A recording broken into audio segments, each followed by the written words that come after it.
Namaste. Bang, bang. So Ram Dass left out, in this particular telling of the story, the first part of the story, which was that, fashioning himself quite the holy man, he decided that he shouldn't handle money. Okay. So he gave all his money to this dude so he could be his bag man and hold his money. And then one morning, they all left to go to the temple on the bus, and there was a relatively short bus ride. But Ram Dass was still sleeping, or something. And then by the time he discovered they had all gone earlier than they were supposed to, he couldn't ride the bus because he didn't have any money. So then he had to walk, and apparently, with the way the terrain was, you couldn't just walk down the road.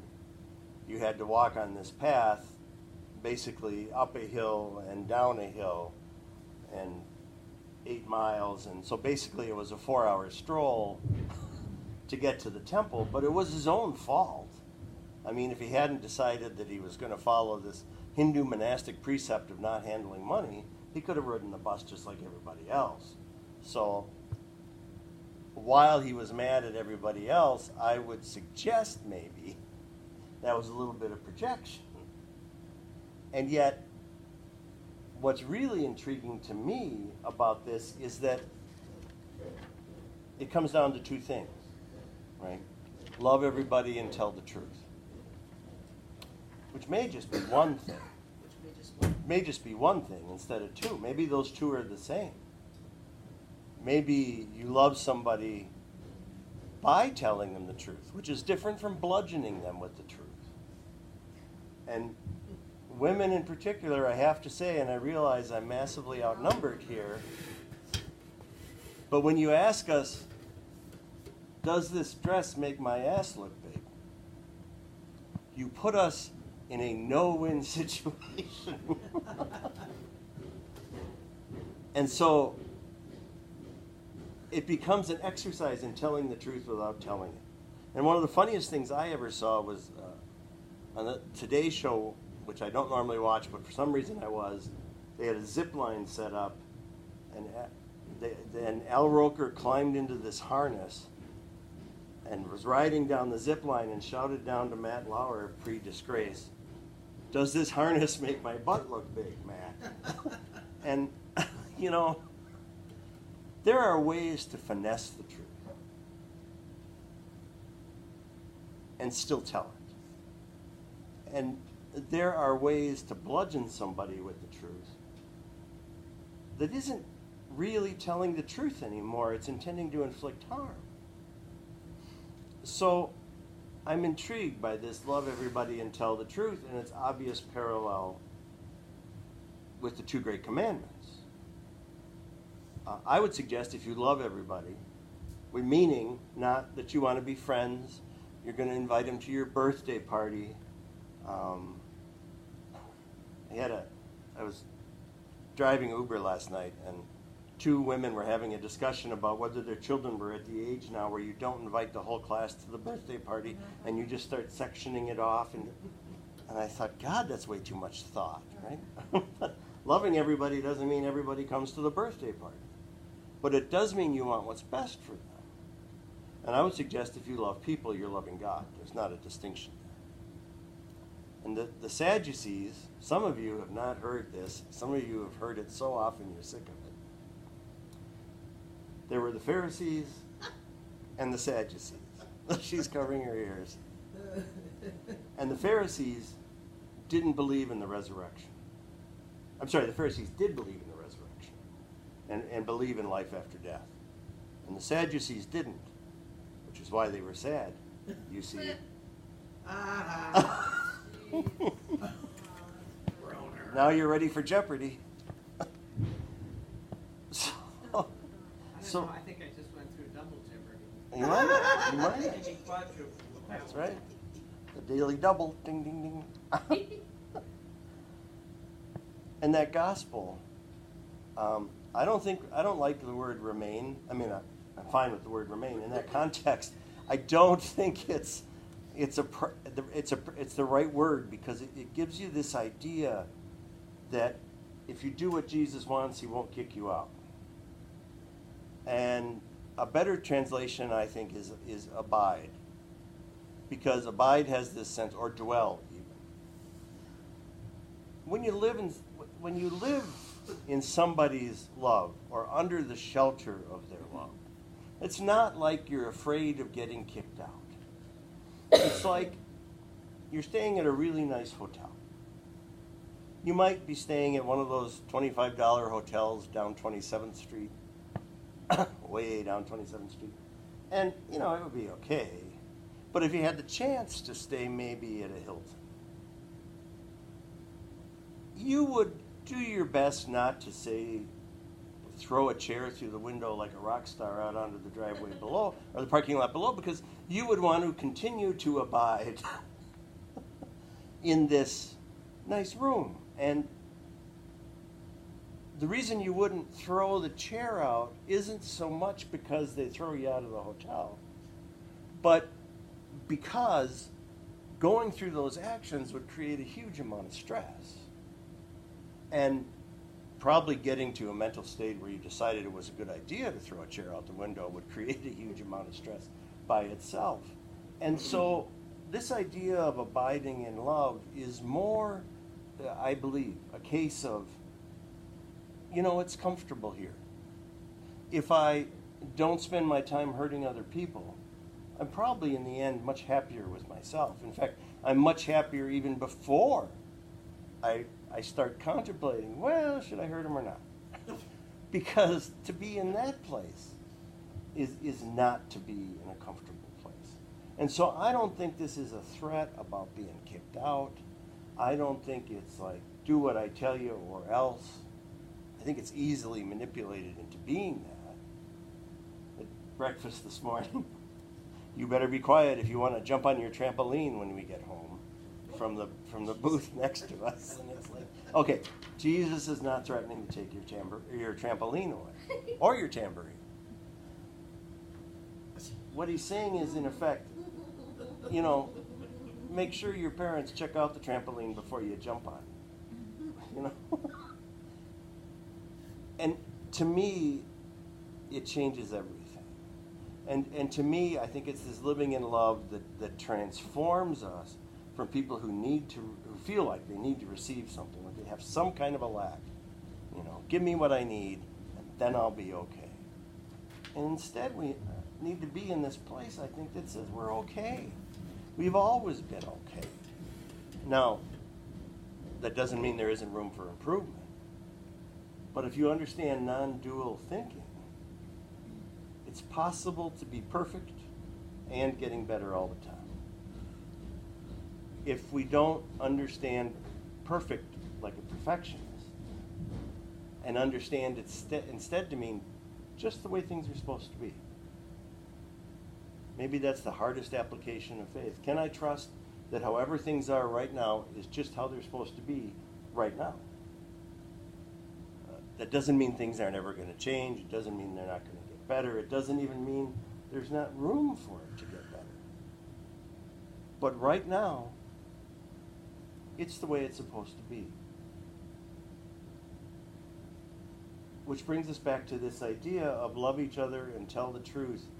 And another saying from Ram Dass that really, I think, is filled with possibility for figuring the whole thing out. He says, in the end, we're all just walking each other home. I like that. It's, which, at first time I heard it, I admit, I said, okay, I don't even live where you live. How can you be walking me home? But I think as I sit with it more and more, it becomes about companioning one another. And obviously, no one of us companions all the other 7 billion people on the planet. But within the people we come into contact with, if we start with, we're all doing the best we can, which is good enough, and there's room for improvement, then there's no, God, I have to pass this test. God, if I don't do the right thing, man, I'm going to be invited to the eternal barbecue, only I'm going to be the entree. We can just relax and then figure it out. There was this girl in the 8th grade that had a neck that was 3 feet long. I mean, and I remember her crying her eyes out one day because she got her test back. She got an A-. She'd never gotten an A- before. It wasn't acceptable to get an A-. Was she Asian? No. No, she was related to me. She moved, and then she moved away. She moved to the Southwest somewhere and sent me a long, impassioned love letter, which I had no idea, but then again, it was 8th grade. I had no idea about anything. But isn't that what religion tries to do to us sometimes? That's an A-. Fire up the Weber. So how do you break out of that? Walk away. Yeah. I'm getting gradually moving towards better understanding of the non-dual. And so 2 things step reach out to me. One is that I was listening to a video by Richard Rohr, I believe, where he was reinterpreting this second reading. Love God with all your being, all your mind, and love your neighbor as yourself. Not as you love yourself, as yourself. That it's because the interpretation that gets it dualistic again is, well, first I love myself and then I love others, or maybe I can easily love my neighbor more than I love myself because I don't love myself. But that perhaps what Jesus was trying to get at was the non-dual. Your neighbor is yourself. The oneness that we have is fundamentally gets us past the division. And that's what struck me also in the Ram Dass reading. When you finish being your ego, you will be soul.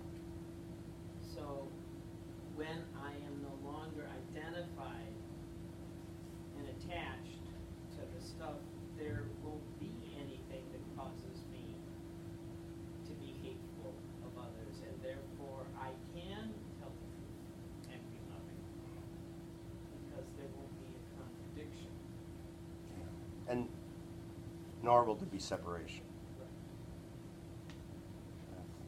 Right. I mean, in the end, if Ram Dass at that point had achieved that, he would have said, maybe I should have held on to my own damn money instead of being mad at everybody else. He was so busy trying to be so holy by not having his own money, that he completely missed out on the fact that egoic manifestation caused this other problem, and the behavior that he was manifesting in his being pissed off was clearly an indication he was nowhere near as far along as he thought he was. Right. And then he gets into this whole, he wants to be the teacher's pet. And how can he be the teacher's pet if everybody beat him there? So all of a sudden, it's sons of bitches. There's that whole ego thing where it's like, What's funny is we were reading that one. It reminded me of it's so stupid for my own life. At Carol, I've been there for freaking ever. 30 years, right? I've been there forever. And there's always been in Shattuck music building. The way it was set up, there was always like this spot that I would go and I would do my work when I had like free periods, and it was quiet and it was great. It was my place. And then they converted some of the music rooms into classrooms for other departments, whatever. And I just had a shit day, and I needed to go and work on something. I went down there, and there was like 17 people in my space. my space. And I was so pissed off. And so, as I was reading this, it reminded me of that. And I just stepped back for a minute, be like, okay, how, you know, when there's something that becomes like a safe place to us, or something that is just, you know, it's a part of our everyday life, and then all of a sudden there's like all these people, and it's like invaded. And so when he calls them interlopers, I was like, that's exactly how I felt. I remember going to Dr. Keenan and being like, oh my God, now I know how the Native Americans felt. These colonizers just came in and took their stuff. So just before you guys got here, I was sharing a story from my time at Trinity as a layperson. When I was at a weekday service in a chapel, the chapel had 24 chairs with an aisle down the middle, so it was 4 rows of 3 on either side of the aisle. And one old bat used to always sit in the same chair, middle chair, second row, right side. And one day a visitor came and unknowingly sat in her chair, much as Peg did to you. And so then, I think her name was Ruth. Anyway, the old bat shows up and walks up to that second row, turns and stares at this guy standing there and says, "You're in my seat." And makes him move. And what a surprise that he never came back. But it's kind of like your space. we get territorial about our space because our space starts to be our identity. And who am I if I don't sit here? I think See, I'm offering, I stay here out of love. I think, you know, in the case of like, it's not necessarily a territory thing. It's just when something becomes like a comfort or like a haven. Like that was my. Was her sanctuary? Yeah, it was Safe like place. it was a safe place, and so that was. You know, so yeah, it kind of like is territorial, but it wasn't. It was just that it was the disruption of my sanctuary. That was like, I was super angry. I was like, Yeah, I remember this. I'm sure you were, Ruth. Liz? but to be fair though, I didn't say a word to them. I didn't go in there and like cause a scene. I didn't like, you know, it was like. Didn't throw food in their face? No, I was just like, I walked away and called Kim. I was like, oh my God. Yeah. These people took over my space. So, and as a side question that I don't want to necessarily get into today, but you raise an interesting question about what happens when our sanctuary, when we are displaced from our sanctuary. How can we go about establishing or investing in a new one? But Peg has something Well, I will relevant. say again, it touches on the whole point of the Buddhist value in detachment. Well, the spiritual value of detachment. And whenever we, you know, are too attached to having things a certain way, or we can't be happy, that, and I'm not, this is not as a criticism, this is when I discover that, can I now use that as an invitation to say,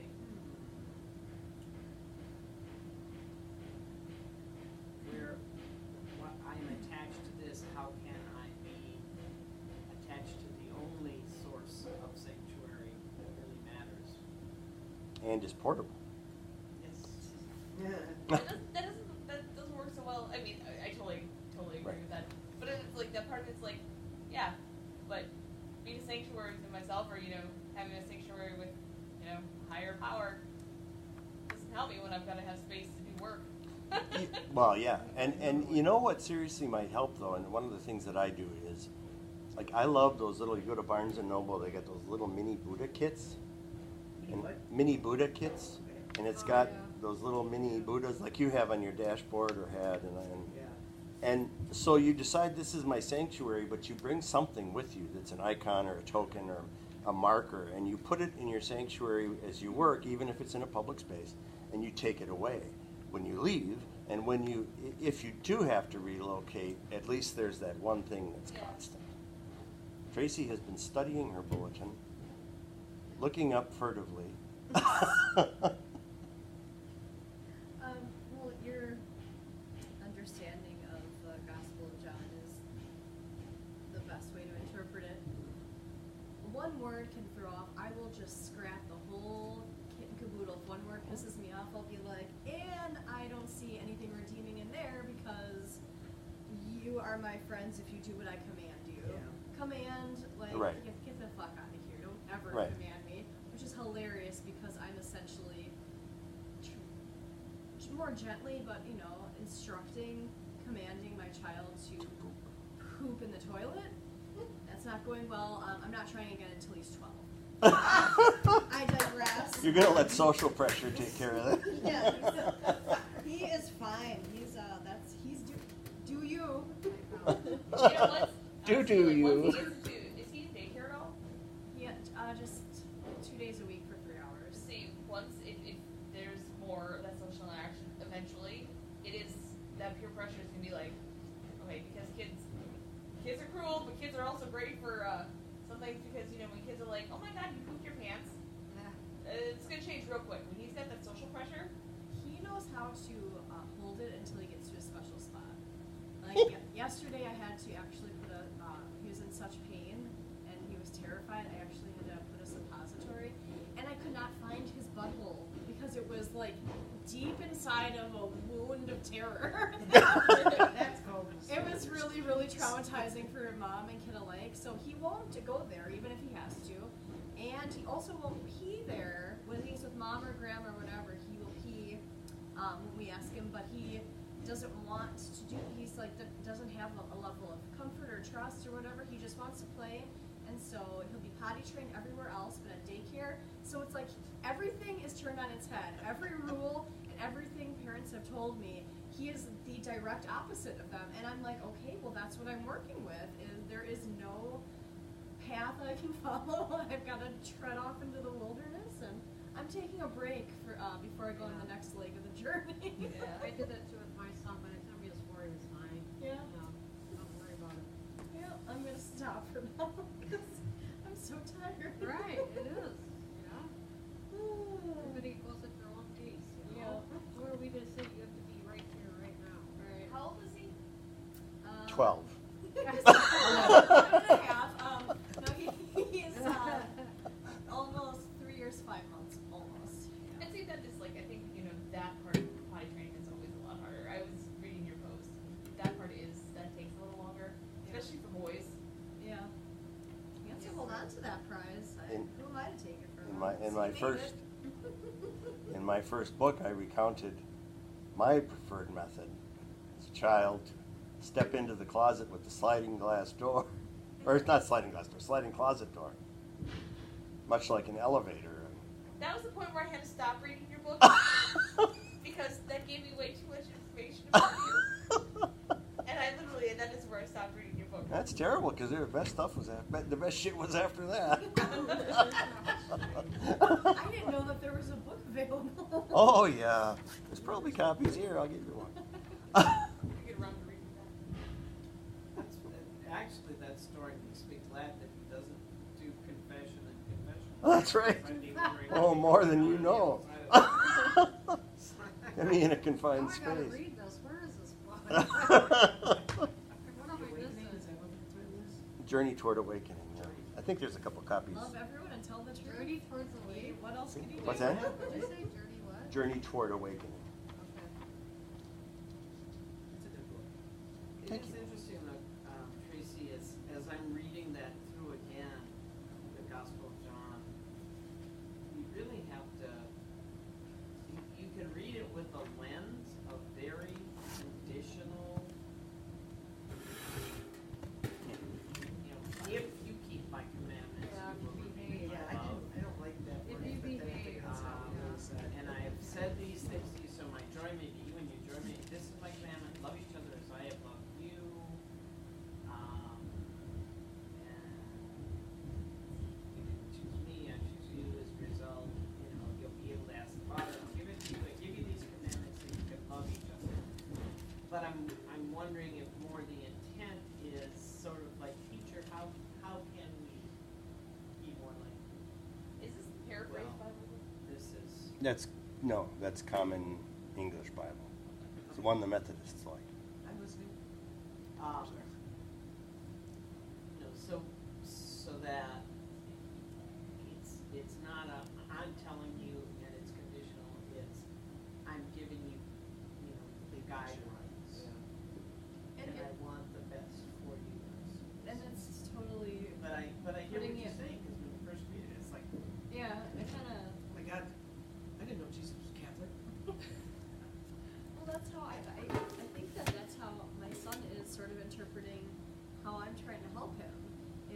what are these? Because at one point he goes, I don't understand.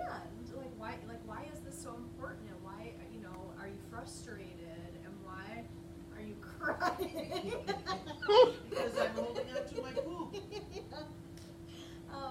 I really think that's sort of his level of understanding is, I'm not trying to say this is a rule, but I'm leading you in this direction because I think it's important, and that's I think I'm probably to the level of spiritual understanding with God as Casper is with potty training. Like I'm kind of just like,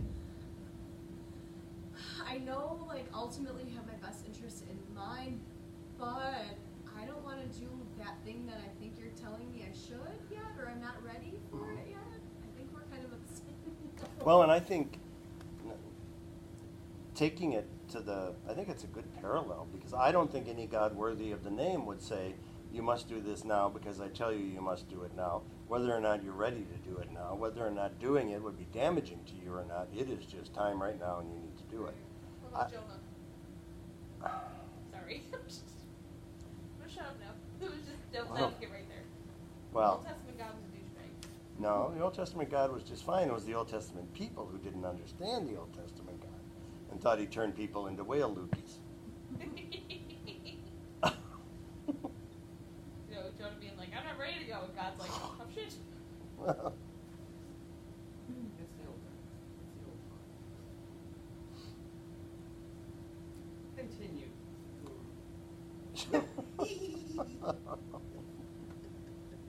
No, that's fine.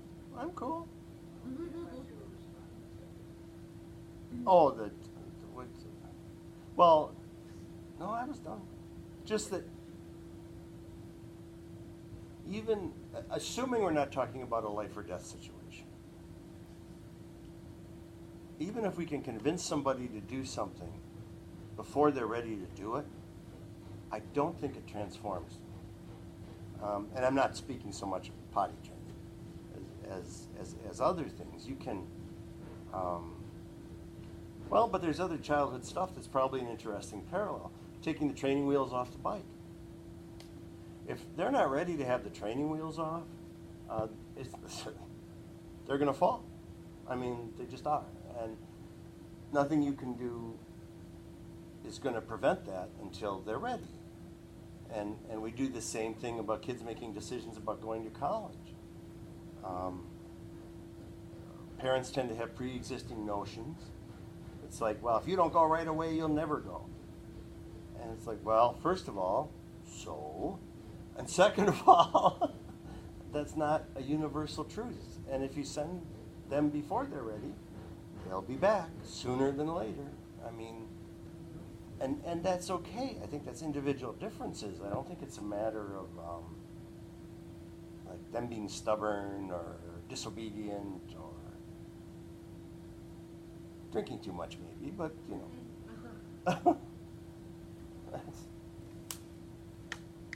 If God is good and if God is love, then I don't see how God can be a manipulator, a controller, or somebody who pushes people to do things that violate their integrity in any way, shape, or form. That's why you have clergy.